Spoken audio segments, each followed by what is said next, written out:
오늘도 우리 은희 영성교회의 성도님들 이곳에 모여서 함께 예배하게 하심을 하나님께 영광 돌립니다.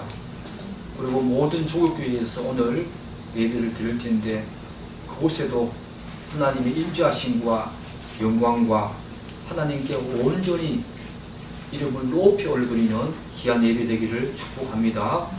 우리는 지난 시간에 너를 고발하여 속옷을 가지고자 하는 자에게 겉옷까지 가지게 하라 라는 말씀을 묵상했습니다.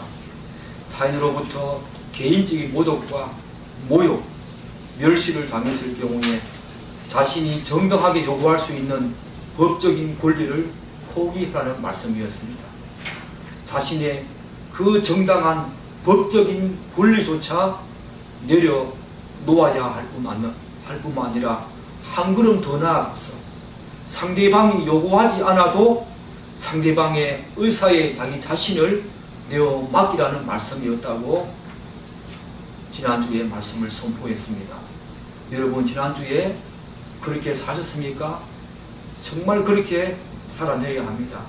여러분 삶 속에 조그마한 부당한 요구나 부당한 그런 멸시와 모욕과 억압이 있다고 하더라도 우리들은 예수님의 이 말씀을 기억하면서 반드시 이 세상 가운데서 세상 사람들과 전혀 다른 삶의 방식과 삶의 모습으로 이 땅을 살아내야 할 줄 믿습니다.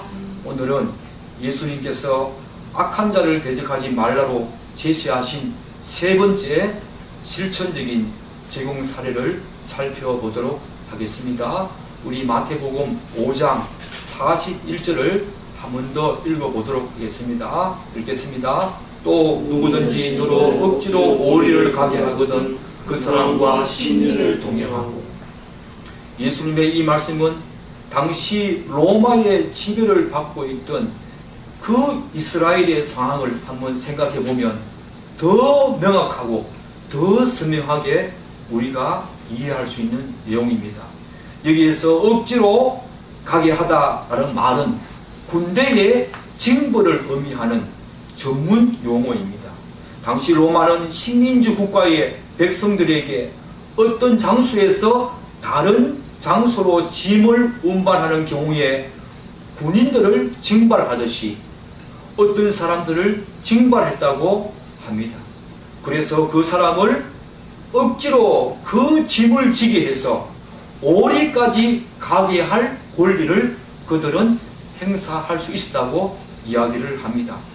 그러면 여러분, 사랑하는 여러분, 억지로 짐을 지게 된 그 사람은 자신의 용무와 관계없이 자신이 좋든 싫든 자신이 그 일에 동의하든 동의하지 않든 당연히 오리를 가야 할 의무를 져야 한다고 이야기를 합니다.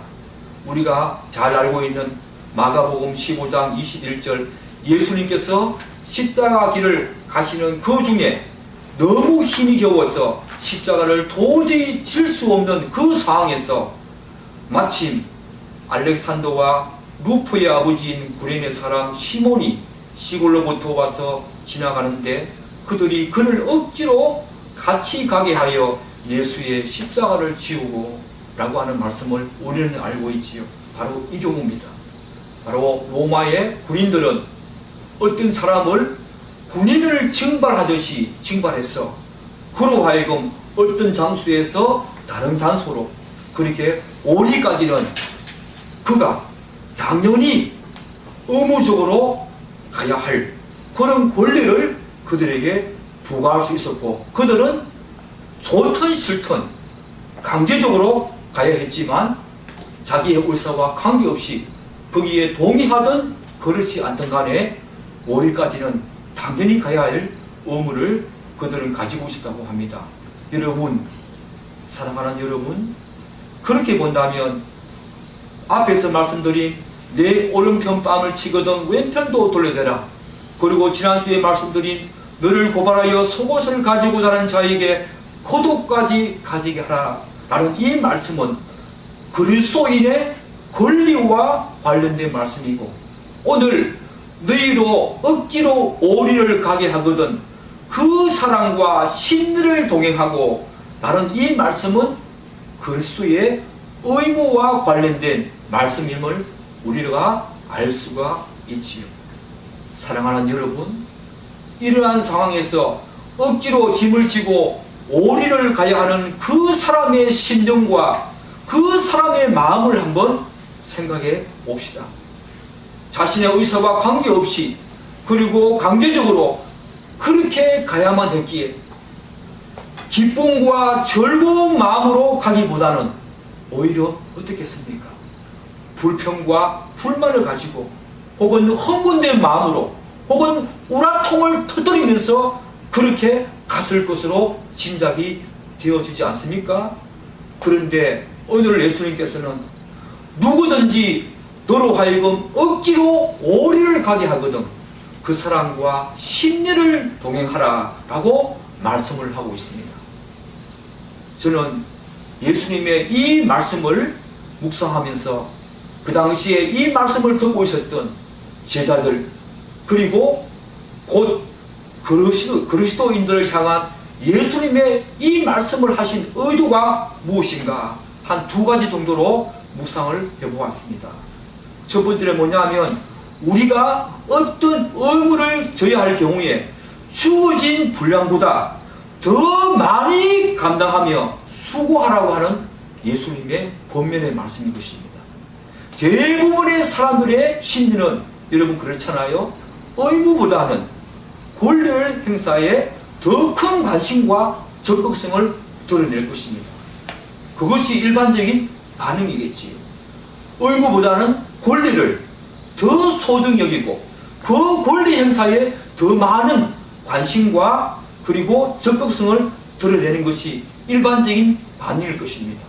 왜냐하면 의무는 대부분 자신의 의사와 관계없이 타인이나 혹은 어떤 권력으로부터 강제적으로 부여되는 경우가 많기 때문이지요. 그래서 가능한 그 온갖 핑계거리나 이유거리를 찾아서 그 의무를 지지 않으려고 하거나 혹은 적게 지려고 하는 것이 보편적인 일반적인 사람들의 반응입니다. 여러분 그렇지 않습니까? 여러분들도 각자 자기의 일터에서 삶의 모습 속에서 내가 당연히 해야 할 의무이지만 가능하면 이 의무는 적게 하고 내가 행사할 수 있는 그 권리는 많이 행사하기를 아마 많이 바랬을 것이고, 그것에 더 큰 관심과 적극성을 드러냈다고 저는 생각을 합니다. 저의 경우도 마찬가지였습니다. 그러나 예수님께서는 어떤 핑계거리나 이유를 찾아서 그 의무를 지지 않으려고 하기보다는 오히려 너로 억지로 오리를 가게 하거든 그 사람과 심리를 동행하라 라고 말씀하십니다. 그렇게 함으로써 자신에게 주어진 법적인 분량보다 훨씬 더 많은 의무를 더 많이, 즉 그들이 요구하는 것 이상으로 그렇게 가주라고 말씀을 하고 있는 것입니다. 심지어 예수님의 이 말씀의 배경이 그 당시 이스라엘이 로마의 지배를 받고 있었던 당시 이스라엘의 그 상황에서 하신 말씀이라는 것을 생각해 볼 때에 당시 제자들과 함께 있었던 많은 상상수훈을 듣던 그 그리스도인들, 그 성도들, 그 많은 사람들에게는 이 말씀이 정말 당혹스럽게 들렸을 것이라고 저는 짐작을 해봅니다. 로마는 지금 이스라엘에게 자신을 억압하고 그리고 핍박하고 지배하는 적국이었고 원수였습니다. 그 사람들이 강제적으로 요구하는 의무조차 이렇게 하라는 예수님의 이 말씀은 도저히 이해할 수 없는, 그리고 너무 과도한 요구로 와닿았을 것이라고 저는 생각을 합니다. 여러분 그렇지 않습니까? 정말 우리가 이룰 수 있을까요? 정말 우리가 이런 예수님께서 요구하시는 그 의무, 우리가 당연히 져야 할 의무, 그것도 마찬가지지만 지금 로마 식민 상태에 있었던 이 이스라엘 백성들에게 그들의 적국이었고 그들의 원수였던 그들에게 오리를 가게 하거든 심리까지 동행하라고 하는 이 말씀을 그들은 과연 지켜낼 수 있었겠습니까? 정말 우리들도 그럴 수 있겠습니까? 저는 이 말씀을 묵상하면서 우리가 얼마 후에 살펴볼 그 다음 내용이 내 원수를 사랑하라 이 말씀이 나오는데 왜 이 말씀이 오늘 이 본문 말씀 뒤에 나오는지 이해를 하게 되었습니다. 그 로마 이스라엘을 다스리고 있었던 그 로마까지 예수님께서는 사랑하고 받아내며 담아내라고 말씀을 하고 있습니다. 넌지시 이 말씀을 복선으로 깔면서 그 다음 내용으로 나오는 내 원수를 사랑하라 이 말씀으로 이어진다는 이 예수님의 산상수는 정말로 논리적이고 정말로 우리들에게 많은 감동을 주는 말씀이니 틀림없지요. 두 번째는 뭐냐 하면 이 말씀 속에 담긴 예수님의 의 중 두 번째는 어떤 상황에서도 우리가 져야 할 그 의무는 기쁨과 즐거움과 감사함으로 감당하라고 하는 예수님의 권면의 말씀입니다. 대부분의 사람들의 경우에 자신이 하지 않아도 되는데 우연찮게 그리고 억지로 그리고 강제로 부과된 의무에 대한 일반적인 생각은 부정적인 생각과 감정이 지배적일 것입니다. 왜 하필이면 나인가? 오늘 원수가 너무 없어서 내가 걸렸네. 어떻게 하면 강제로 부과된 이 의무를 대충 빨리 끝내고 이 자리를 모면할 수 있을까 하는 생각이 아마 지배적일 것입니다. 아마 예수님의 십자가를 지게 되었던 그 구레네 사람 시몬도 그러했을 것입니다. 나중에는 그것이 하나님의 뜻이었고 그를 향한 하나님의 주권적인 섭리가 작동했다는 것을 알았겠지만 그 당시에는 내가 이 무거운 십자가를 60kg 되는 이 십자가를 내가 하필 왜 져야 하는가? 빨리 이 자리를 모면해서 이 의무를 빨리 지고 나는 다른 곳으로 가야 되겠다. 오늘 원수가 이렇게 없구나. 왜 나에게 이 십자가를 지게 하는가? 이 많은 사람들 중에 왜 하필 나인가? 그런 식으로 반응을 했고 그런 식으로 생각을 했을 것이라고 생각이 되어집니다. 그렇기 때문에 예수님께서 말씀하신 너로 억지로 오리를 가게 하거든 그 사람과 심리를 동행하라. 이 말씀을 정말로 실천하기 위해서는 절대적으로 기쁨과 즐거움과 감사함 이것이 동반되지 않으면 도저히 불가능하겠지요. 오리까지 가는 것도 불평과 불만이 가득해서 억지로 가야 될 그런 상황인데 오리를 더 가주라 라고 하는 이 예수님의 말씀은 정말 기쁨과 감사함과 즐거움이 없다면 그 일에 대한 그 의무에 대한 이런 반응이 없다면 도저히 불가능한 일이겠지요. 어쩔 수 없이 가야만 하는 오리까지는 가기 싫어도 우라통을 터뜨리면서 어떻게든 갈 수 있을지 몰라도 그 이상을 간다는 것은 자기 자신 스스로가 허락하지 않는 일입니다. 그러므로 예수님께서 말씀하신 너로 억지로 오리를 가게 하거든 그 사람과 심리를 동행하라. 이 말씀을 제대로 정말로 실천하기 위해서는 애초부터 그 일이 주어진 그 상황은 강요와 강제적인 그런 성격이 아주 강할지라도 그 당사자는 그것을 감당하는 그 시작부터 마지막까지 기쁨과 즐거움과 감사함이 없이는 본래 주어진 법적인 의무 그 이상으로 그 일을 한다는 것은 도저히 불가능합니다. 사랑하는 여러분, 그렇기 때문에 예수님의 이 말씀은 비록 어떤 일이 나에게 우연찮게 그리고 강제와 강요로 주어지기는 했지만 그 일을 맡게 된 당사자는 다른 누구보다 자신이 그 일을 마땅히 해야 하는 자신의 일처럼 여기면서 더 없는 기쁨과 즐거움과 감사함으로 그 일을 하라는 정말 중요한 예수님의 의도가 여기에 깔려있다고 저는 생각을 합니다. 사랑하는 여러분, 이와 같이 하나님 나라의 기준은 다를 뿐만 아니라 그것을 뛰어넘는다는 것을 여러분들은 반드시 기억하셔야 합니다. 우리가 세상에서 예수님의 말씀대로 살아갈 때 세상 사람들은 성도들을 향해서 저들은 억지로 그리고 강제적으로 부여된 저 일을 어떻게 저렇게 기쁨으로 감당할 수 있을까? 저 일을 기쁨으로 감당할 뿐만 아니라 원래 부여된 일보다 그 이상으로 그리고 더 많이 수고하는 저들은 과연 누구인가? 저들을 그렇게 하도록 만든 근본적인 동기는 무엇인가? 라는 질문을 세상 사람들은 우리에게 던질 것입니다. 그때 우리들이 예수를 믿는 성도라는 것을 그들이 알았을 때에 그들은 성도를 향해 세상 사람들과 뭔가 다르구나. 저들이 믿는 예수 그리스도, 그가 과연 누구시길래 저들이 그렇게 행동하도록 했을까? 라는 그런 의구심과 함께 자연스럽게 성도를 향해서 존경과 관심을 가지게 될 것입니다. 여러분, 그렇지 않습니까?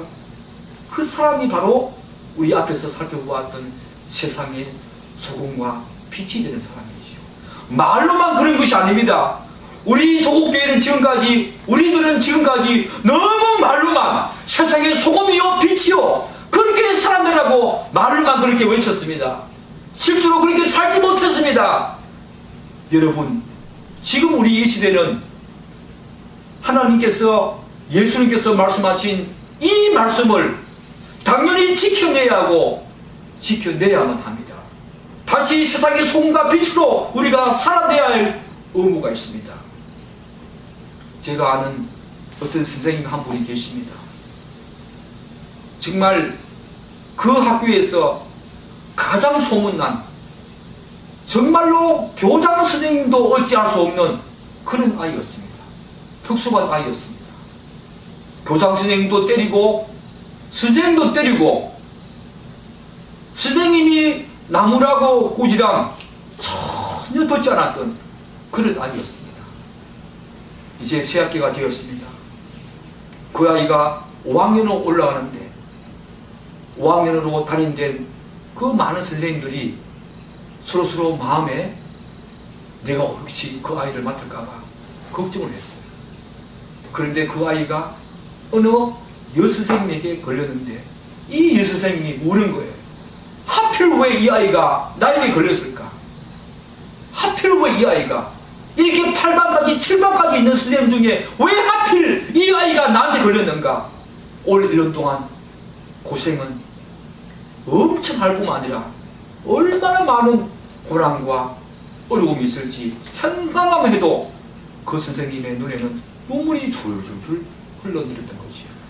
그때 옆에 있었던 선생님 한 분이 울지 말라고, 내가 이 아이를 책임지겠다고.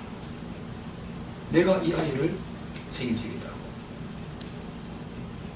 그 아이가 그 선생님 밑에서 정말로 그 선생님이 사랑으로 그 아이를 돌보았습니다. 6학년에 올라갔을 때에 많이 변했다고 합니다. 정말 특수아였습니다. 저도 그 아이의 행동을 보았습니다.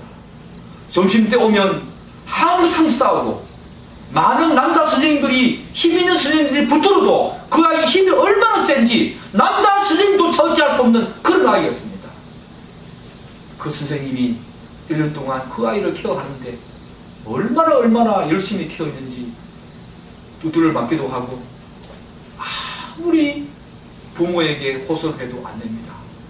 이 선생님이 자기 아이처럼 그렇게 돌보았습니다. 여러분, 그 선생님의 종교가 가톨릭이었습니다. 가톨릭의 교리가 선행을 많이 하여만 천국 간다는 그런 교리도 있기는 하지만 그 선생님은 그것과 관련 없이 이 아이가 내 아이인 것처럼 그렇게 돌보았습니다. 저는 그 선생님을 보면서 많은 것을 느꼈습니다. 여러분, 그분이 바로 자기가 져야 할 의무보다 원래 자기 반이 아닌데 자기 반에 데리고 왔어. 그 아이를 책임졌던 그 선생님이 바로 이런 선생님 아닙니까? 바로 오늘 말씀이 요구하는 이런 선생님 아닙니까? 우리들도 그런 사람 되어야 합니다.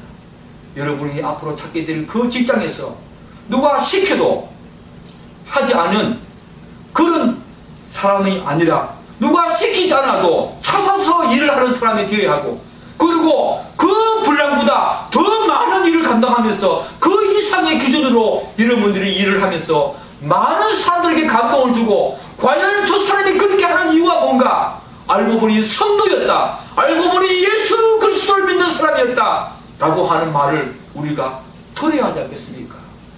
그 사람이 바로 세상의 소금과 빛된 사람이 아니겠습니까? 그런데 저는 오늘 본문과 관련해서 중요한 질문 하나를 던지고 싶습니다. 우리는 당시 이스라엘은 로마의 지배를 받는 식민지 상태였다고 알고 있습니다. 그런데 오늘 본문을 보면 그러한 상황에 놓여있는 제자들과 이스라엘 백성들에게 로마의 군인들이 그들에게 억지로 오리를 가게 하거든 그 사람과 10년을 동행하라고 예수님께서 말씀을 하십니다.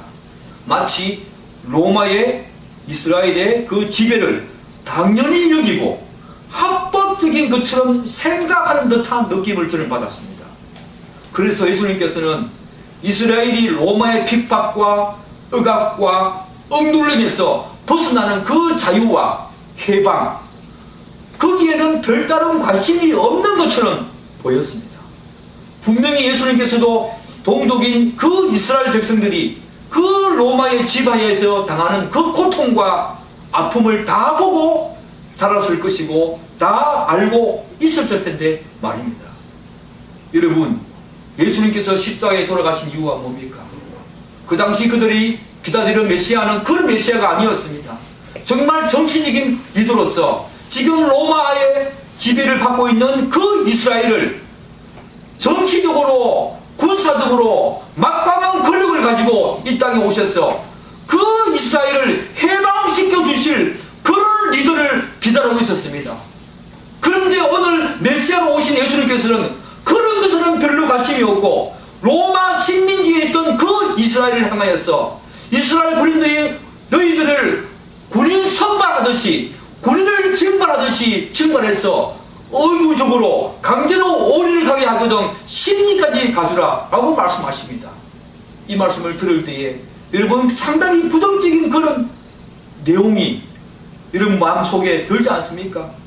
예수님께서는 로마의 그 식민들을 합법화시키고 있는 것인가?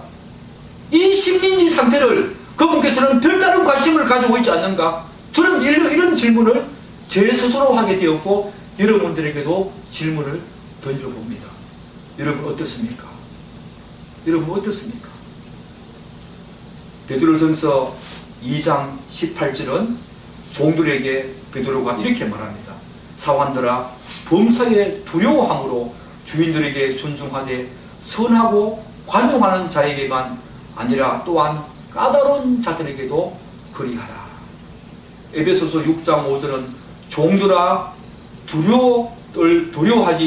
두려워하며 떨며 성실한 마음으로 육체의 상전에게 순종하기를 그리스도께 하듯 하라. 여러분 베드로와 바울의 이 권면 역시 당시의 노예 제도의 그 부당성에 대해서는 별다른 관심이 없고 종들로 하여금 주인들에게 어떻게 대하고 순종해야 하는지에 대해서만 강조하는 것처럼 보입니다. 심지어 베드로는 까다로운 자들에게까지 그렇게 하라고 이야기를 하고 있습니다. 여러분, 사랑하는 여러분, 제가 방금 말씀드린 이런 부분과 오늘 본문의 말씀을 우리는 어떻게 이해하고 조화를 시켜야 할까요? 사실 기독교는 초대교회부터 세상적인 방식이 아닌 하나님의 뜻과 방식으로 노예 제도를 해결하는데 발벗고 나선 종교라고 할 수가 있습니다. 빌레몬서 1장 10절로 16절 말씀을 보면 이런 말씀이 있습니다. 갇힌 중에 낳은 아들 오네시모를 위하여 내게 강구하노라. 바울이 하는 말씀이지요. 그가 전에는 내게 무익하였으나 이제는 나와 내게 유익함으로 내가 그를 돌려보내노니 그는 내 신복이라. 이후로는 종과 같이 대하지 아니하고 종 이상으로 곧 사랑받는 형제로 둘지라. 내가 특별히 그러하거든 하물며 육신과 주 안에서 상관된 내게라. 이 말씀을 잠깐 더 풀이하면 이런 말씀이겠지요. 사도 바울은 빌레몬에게, 그 오네시모의 주인 빌레몬에게 이렇게 말합니다. 나는 지금 당신의 도망친 종 오네시모를 돌려보낸다. 그는 내가 있던 감옥에서 같이 있게 되었고 이제 그리스도인이 되었다. 나는 이 오네시모를 단순히 종으로만 여기는 것이 아니라 당신의 형제로서 돌려보낸다. 빌레몬 당신도 그리스도인이며 오네시모도 마찬가지이니 이제 오네시모를 당신의 사랑받는 형제로 받아들이기를 바란다. 이 말씀이지요. 사랑하는 여러분, 이것이 바로 바울이 기독교 방식으로 노예 제도를 해결하고자 했던 그런 태도였습니다.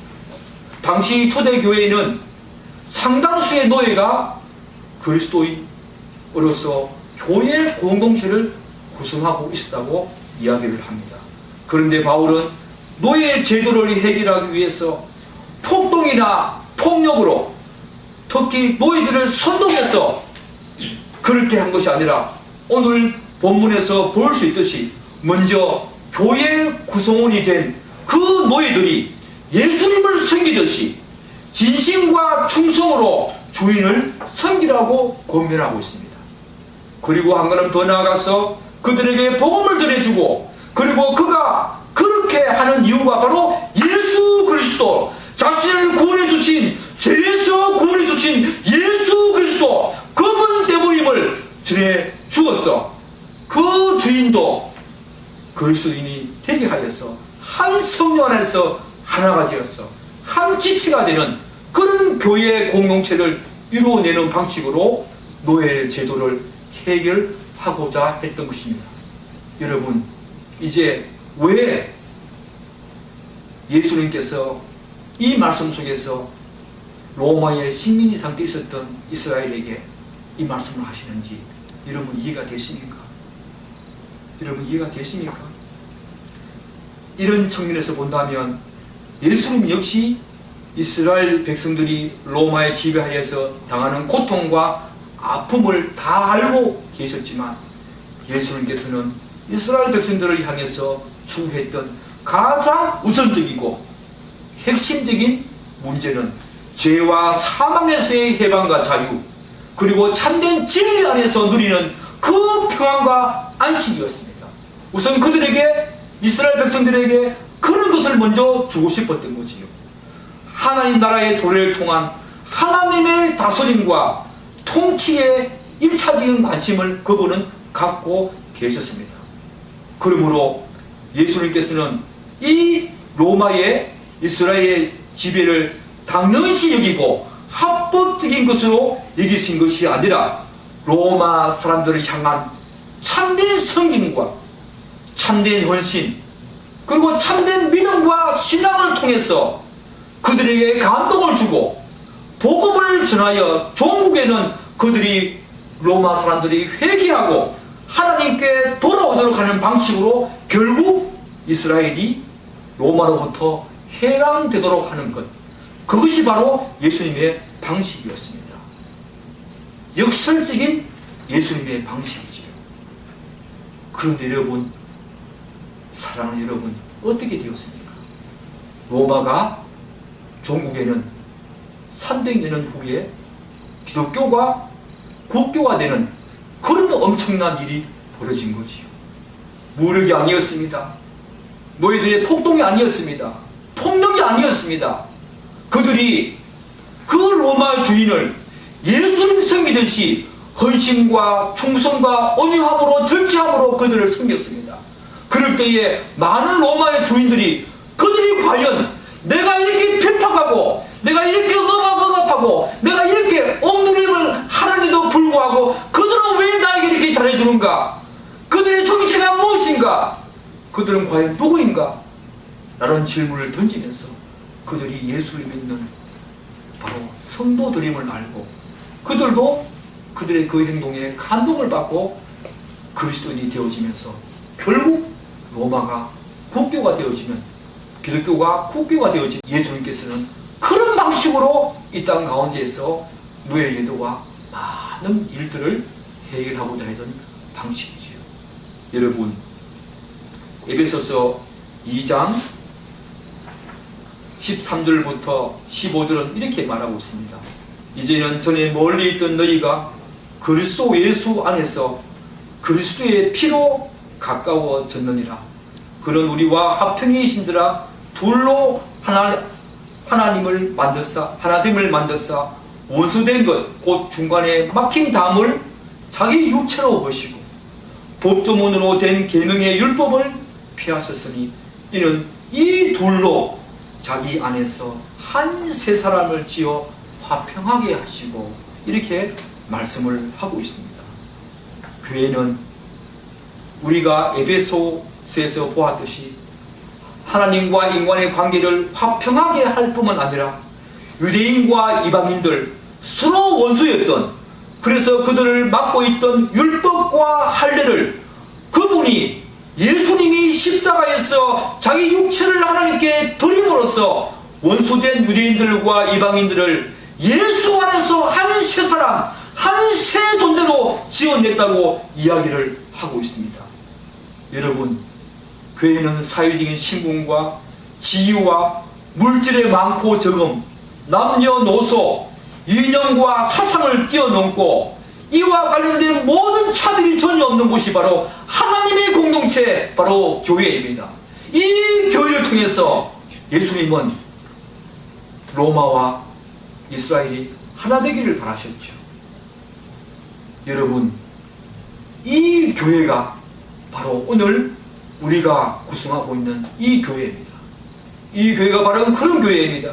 여기는 남녀노소, 지위와 신분, 물질의 많고 적음 아무 상관없이 차별이 없이 모두가 다 하나된, 모두가 다 그분의 백성이고 하나님의 시민권을 가진 그런 자들로 세워진 곳이 바로, 그런 곳으로 구성된 곳이 바로 교회입니다. 이 교회는 세상의 조직과 기관과 전혀 다른 것입니다. 로마가 그렇게 하나 되었습니다. 하나님의 방식이지요. 여러분들의 삶 속에서 이렇게 살아낼 때에 그들이 여러분들을 향해서 여러분들이 어떤 존재인가, 여러분들의 정체가 누구인가, 이 사람은 내가 시키지 않아도 이 일을 왜 할까, 내가 시킨 그 이상의, 그 기준 이상의 일을 하는데 이 사람들은 과연 누구길래 과연 이 일을 하는가. 그들은, 그 세상은 다시 한 번 더 우리 기독교와 세상을 향해, 우리 기독교와 성도들을 향해서 관심과, 그리고 우리들을 향해서 다시 한 번 더 적극적인 사랑을 보낼 것입니다. 지금 이 시대는 회개할 때입니다. 우리가 그렇게 살지 못했습니다. 지금까지 숫자만 가지고, 우리의 이 숫자만 가지고 교회가 어떻다 저떻다 말을 해왔는 것이 사실입니다. 이제 조국교회는 그 숫자 내려놓고 한 사람 한 사람이 예수의 사람으로 정말 이런 일을 감당하면서 삶의 곳곳에서 하나님의 소금과 빛으로서 그분이 요구하신 이 말씀을 살아내야 되는 것이 오늘 우리에게 주어진 사명이요 과제입니다. 그냥 예수 믿는 사람 한 사람으로 살아가는 그런 존재가 아니라 예수님께서는 저와 여러분들에게 이런 삶을 요구하고 있는 것입니다. 이사야 55장 8절에 보면 이는 내 생각이 너희의 생각과 다르며 내 길은 너희의 길과 다름이니라. 여호와의 말씀이니라. 여러분, 하나님의 방식은 그런 거죠. 저는 이 말씀을 묵상하면서 끝으로 이 말씀을 여러분들에게 드리고 싶습니다. 하나님의 예수님을 통한 구원 방식도 이 세상 논리와 전혀 달라지요. 하나님의 그 아들 예수 그리스도가 이 땅에 메시아로 오실 줄 누가 알았겠습니까? 그 하나님의 아들이 이 땅에 오셔서 우리를 구원해 주실 줄, 그런 방식으로 우리를 죄에서 죄와 사망과 이 멸망에서 구원해 주실 줄 누가 알았겠습니까? 하나님의 생각은 우리의 생각과 다릅니다. 그분의 길은 우리의 길과 다릅니다. 하나님은 이런 식으로 우리가 세상에서 빛과 소금으로 살 때에, 이런 식으로 살 때에 하나님 나라가 이 땅 가운데 임하리라고 그렇게 말씀하고 있습니다. 우리의 생각과 다릅니다. 우리는 그저 그냥 몇 가지 도덕적이고 윤리적으로 조금만 나으면 그렇게 될 것이라고 생각하는데 그렇지 않습니다. 더디지만 예수님은 우리와 하여금 거기를 가도록 오늘 요구하고 있습니다. 더딥니다. 굉장히 더디고 오래 참아야 합니다. 견뎌야 합니다. 인내해야 합니다. 그렇지만 예수님께서는 거기를 가라고, 우리가 의무를 져야 할 경우에 정말 기쁨과 감사와 즐거움이 넘치는 그런 삶의 방식으로, 그런 마음을 가지고 의무를 져야 하고, 억지로 우연찮게 나에게 주어진 그 의무를 하더라도 정말로 그 이상으로, 그들이 요구하는 그 이상으로 내가 그 일을 내 일처럼 감당하면서 그렇게 져야 한다고 예수님께서는 오늘 우리에게 권면하고 있습니다. 여러분, 여러분의 삶의 터전에서 그렇게 사시기를 축복합니다. 오늘 예수 믿는 모든 사람들이 그렇게 사시기를 축복합니다. 오늘 이 시대가 바로 그런 사람을 요구하고 있는 시대입니다. 말로만 예수 믿는다, 말로만 우리가 세상의 소금이다 빛이다, 기도로만 그렇게 할 것이 아니라 삶의 터전에서 정말로 그렇게 살아내는 그런 사람이 많이 필요로 하는 그런 시대가 바로 이 시대입니다. 여러분들은 그것을 반드시 인식하시고, 여러분의 삶의 터전에서 여러분들은 한 사람의 그리스도인이 아니라 모든 그리스도인을 대표하는 사람으로서 그렇게 살아내야 한다고 생각하시고, 여러분의 삶의 터전에서 곳곳에서 그렇게 살 때에 여러분 주변에 많은 사람들이 여러분에게 관심을 가지고 과연 저 사람은 누구인가, 예수 믿는 사람은 전혀 다른 삶을 사는구나 라고 하면서 다시 기독교가 한국, 이 대한민국에서 가장 우뚝서는 교회, 가장 우뚝서는 종교, 가장 우뚝서는 진리, 그런 진리가 되어서 하나님의 이름을 높이 올려드리고 그분께 감사하고 그분께 영광 돌리는 그런 믿음의 삶, 여러분 삶 속에 일평생을 살아가는 동안에 다 있기를 간절히 예수님의 이름으로 축복합니다. 기도하겠습니다.